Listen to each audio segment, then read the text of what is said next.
Now we're going to look at government intervention. So with the railroad strike of 1877, this is the same year that we see the end of Reconstruction, then this began in Martinsburg, West Virginia. Workers are going to go on strike against the Baltimore and Ohio Railroad after their wages are cut for the third time in a year. So I know that I would be angry if my wages were cut even one time. And so after 3 times, and this is going to make it really difficult for people to support their families. This strike grew to include more than 100,000 workers from New York, Pennsylvania, Maryland, Illinois, and Missouri. We're going to see a combination of state militia as well as federal troops that are going to clash with these strikers, and eventually more than 100 people are going to die.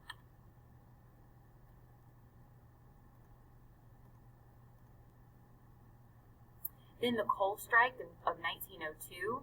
This is significant because it's the first time that the federal government acts as a neutral arbiter rather than an active aggressor against the unions. Teddy Roosevelt is president, and this is very early in his presidency after the assassination of McKinley the year before. He intervenes and helps negotiate the agreement. Teddy Roosevelt is known as a progressive president, and so this definitely goes along with his progressivism.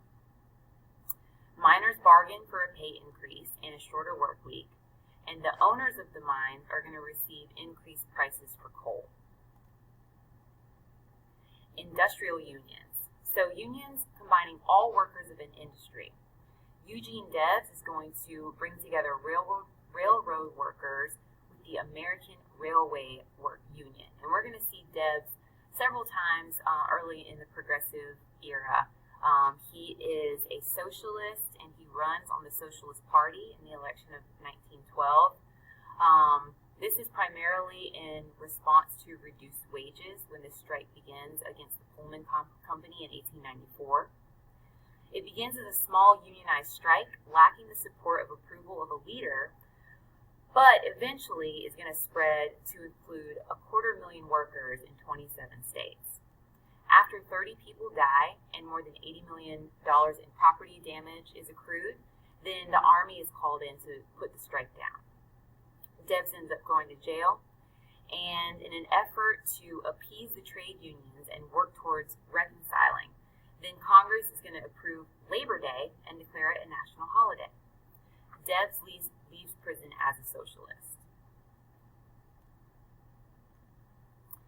The IWW is founded by Big Bill Haywood, and the people that are in this union are called Wobblies.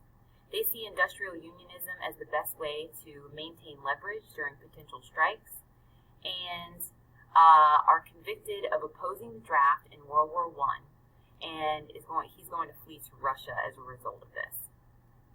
At the time, then, the only union to welcome women, African Americans, and immigrants. The Battle of Blair Mountain in 1921.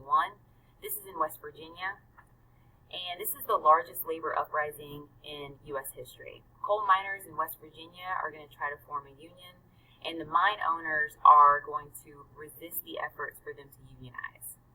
This is going to begin an armed conflict with between 10,000 miners and 3,000 police and strikebreakers. President Harding is going to authorize bombers to conduct aerial surveillance, and so they're going to fly over the region. And the miners finally disband after federal troops are going to arrive. About 100 people die, and 985 miners are arrested. Women workers. Women are working for better conditions. Women and children, as I mentioned, are not paid as much and have very poor conditions. Mother Jones, Mary Harris Jones, is going to focus on labor representation and community organization. She facilitates major strikes, and she's seen as a troublemaker by business owners. She co-founds the Industrial Workers of the World and is jailed several times. She's called the grandmother of all agitators and advocates against child labor. There's a lot of public pressure in support of these unions, especially when you see things like this happen. So the Triangle Shirtwaist Factory is going to catch on fire, and nobody knows exactly how the fire started. It's likely maybe somebody threw a cigarette out in a trash can and it wasn't completely out.